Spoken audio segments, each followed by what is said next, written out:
Juan, lo tenemos ya aquí a Carlos Heller, titular de la Comisión de Presupuesto y Hacienda en Diputados. Gracias por venir, Carlos. Buenas noches. ¿Cómo te va?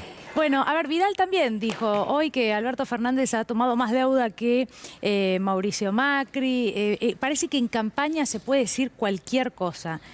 Son mentirosos seriales. Es muy difícil discutir con mentirosos seriales porque te lo dicen con total naturalidad, tienen una capacidad de repetición importante y entonces la gente lo escucha por todos lados. Es la famosa posverdad, es decir, es miente que algo quedará, es una mentira repetida 1000 veces, termina pareciendo que es cierta. Es lo que han hecho, es más viejo eso que la política, diría yo. De hecho, Carlos, hay algo que se repite, a mí me sorprende porque lo siguen repitiendo ahora, era algo que decía mucho Mauricio Macri, y lo siguen repitiendo ahora en campaña, esto de que 1 de cada 3 dólares contraídos en la deuda eran para pagar deuda del gobierno anterior, cuando el kirchnerismo lo que había hecho era pagar, negociar y pagar deuda.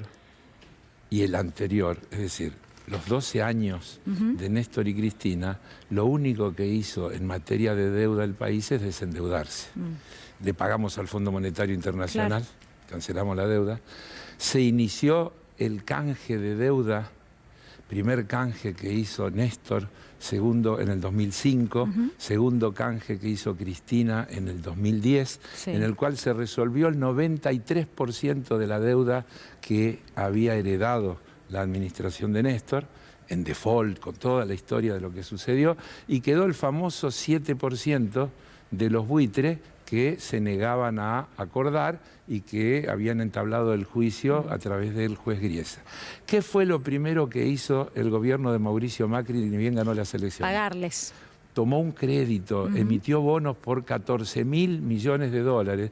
Por eso incluso la deuda del 2015, Enrique, está engrosada con la deuda que tomaron a fin del 2015 para ir corriendo a pagarle al Fondo Monetario, a los buitres, en efectivo, ¿no? Y donde no solo pagaron el capital, los intereses, sino que pagaron hasta los honorarios de los abogados de los buitres. Y ahí empezó a crecer la deuda. Ahí empezó a crecer la deuda. No hubo ninguna toma de deuda. Como ahora, ¿qué es lo que hizo este gobierno? Que llega y se encuentra con esto que recién acaba de describir Enrique. Un endeudamiento feroz, el país otra vez en default. ¿Cómo sería la situación de fin del 2019 que el gobierno de Macri se vio obligado en el último mes a tomar 3 medidas que están en la antípoda ideológica de su pensamiento? Estableció el cupo de $200 por mes por persona, después de haber liberado absolutamente el acceso al mercado de capitales. Sí, criticado cualquier tipo de cepo. Así es, 200. Restableció la obligación de liquidar las exportaciones a los 30 días de generadas, después de haber liberado absolutamente el plazo por el cual un exportador podía, si quería, no ingresar nunca lo que exportaba. Y anunció el reperfilamiento de la deuda en pesos porque no la podía pagar, es decir, declaró el default. Declaró el default, lisa y llanamente, aunque no lo llamó default. Entró el nuevo gobierno y lo primero que hizo es encarar esa negociación porque esa herencia era determinante para que haya un país posible o un país imposible. Encaró la negociación. ¿Te acuerdas cuántas veces dijeron que iba a fracasar la negociación con los bonistas? Sin embargo, se logró una negociación en la que Argentina logró una quita de 37.000 millones de dólares, una rebaja de la tasa de interés de la deuda preexistente de 7% que tenía de tasa a 3%. Esto permitió, esa rebaja de la tasa de interés, 2 puntos del PBI, que son los que el gobierno de Alberto Fernández aumentó en inversiones de infraestructura o que en el 2020 pudo destinar al aumento de los gastos sanitarios que tuvo que enfrentar porque se encontró con la novedad de lo que yo llamo la segunda pandemia. Porque yo vengo diciendo desde hace rato que nosotros hemos sufrido 2 pandemias, la pandemia neoliberal y luego nos agarró la pandemia sanitaria. Entonces, estamos saliendo de la pandemia sanitaria, porque creo que todo el proceso nos lleva a esa salida, y fíjate que rápidamente mirás los datos, por ejemplo, de la actividad económica, y ya hay una actividad económica superior a la que había en el 2019. Sí. Juan.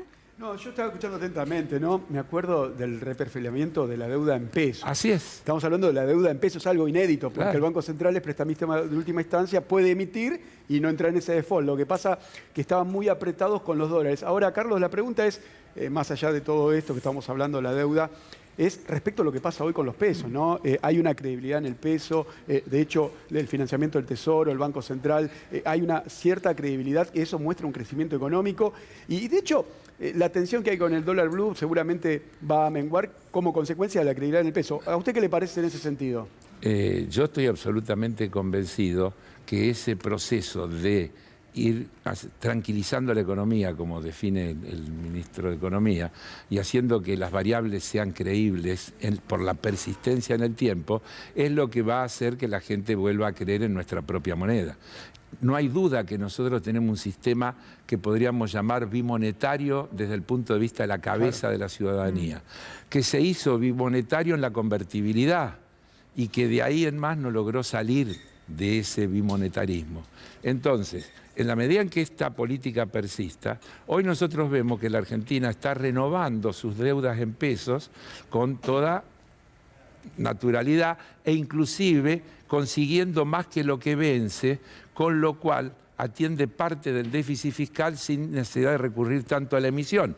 Y esto ha permitido que, por ejemplo, la emisión hoy esté debajo de lo presupuestado. El déficit fiscal esté por debajo de lo presupuestado. En realidad, la Argentina, si uno mira hoy el presupuesto que nosotros aprobamos para este año y cómo se comportó la economía, salvo los precios, salvo la inflación, todas las otras variables, la economía se comportó como estaba prevista en el presupuesto o mejor.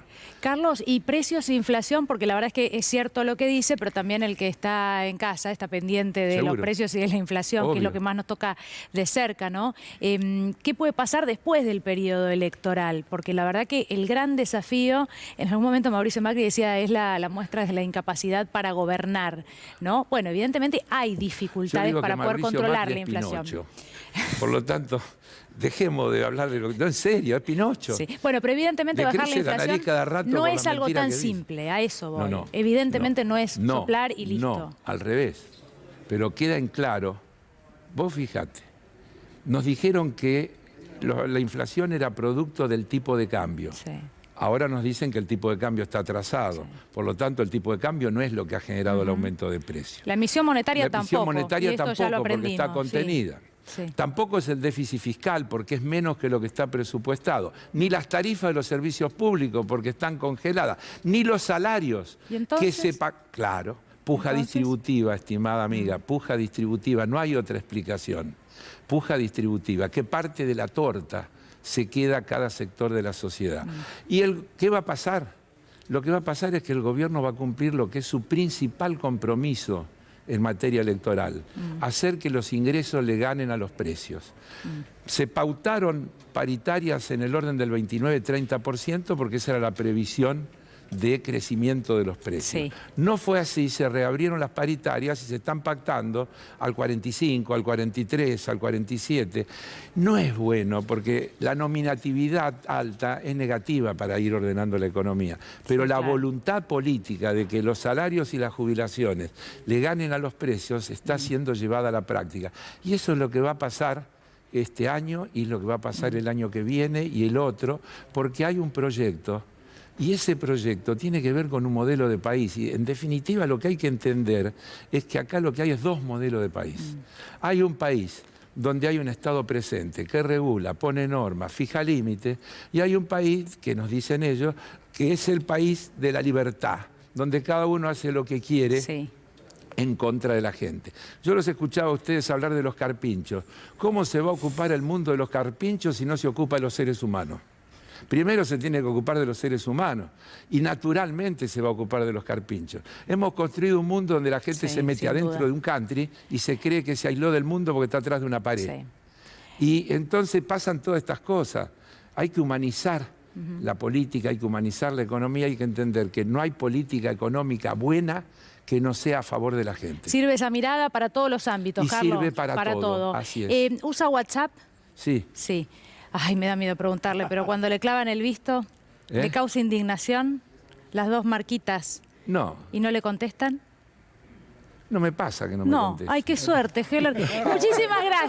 Muchísimas gracias por haber venido. Chau. Gracias. Quiero decirte una cosa. Sí. Antes que esta es mi primera aparición en 17 meses en un canal de televisión porque yo estuve guardado desde marzo Sí. que no estoy de manera presencial, así que estoy un poquito emocionado. Pero nos miraba, Muchísimas entonces, nos miraba. gracias. Mirar, sí, cómo no. miraba, Y he salido claro. infinidad Y gracias de veces. por haber y he venido a salido por debate. Zoom un montón de veces. Muchísimas Pero es la primera gracias. vez que vengo en vivo, porque creo que estamos cerca de la salida. Muchísimas gracias. Chau. Gracias. Y bienvenido cuando quiera, ¿eh? Y me contó lo del visto y todo.